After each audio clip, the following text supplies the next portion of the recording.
The Lord be with you. I'm Deacon Keith Fournier, and our first reading is taken from the book of the prophet Ezekiel. He took me to the gate, the one facing east.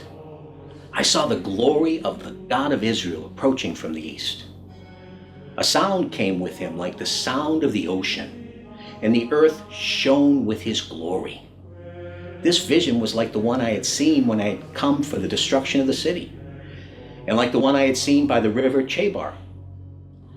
Then I fell to the ground, and the glory of Yahweh arrived at the temple by the east gate.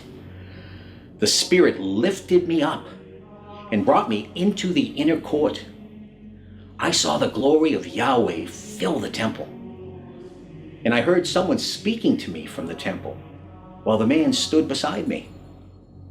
He said, "Son of man, this is the dais of my throne, the step on which I rest my feet. I shall live here among the Israelites forever, and the house of Israel, they and their kings, will never again defile my holy name with their whorings and the corpses of their kings." Our response is taken from Psalm 85. His saving help is near for those who fear him.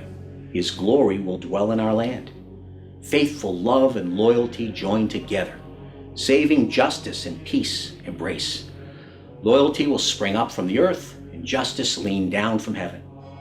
Yahweh will himself give prosperity, and our soil will yield its harvest. Justice will walk before him, treading out a path. A reading from the Holy Gospel, according to St. Matthew. Then addressing the crowds and his disciples, Jesus said, "The scribes and the Pharisees occupy the chair of Moses. You must therefore do and observe what they tell you. But do not be guided by what they do, since they do not practice what they preach. They tie up heavy burdens and lay them on people's shoulders.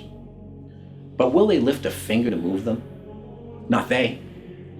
Everything they do is done to attract attention, like wearing broader headbands and longer tassels, like wanting to take the place of honor at banquets and the front seats in the synagogues, being greeted respectfully in the market squares, and having people call them rabbi.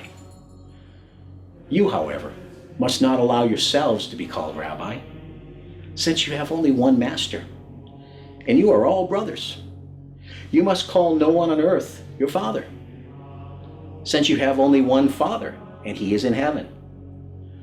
Nor must you allow yourselves to be called teachers, for you have only one teacher, the Christ. The greatest among you must be your servant. Anyone who raises himself up will be humbled, and anyone who humbles himself will be raised up." The Gospel of the Lord.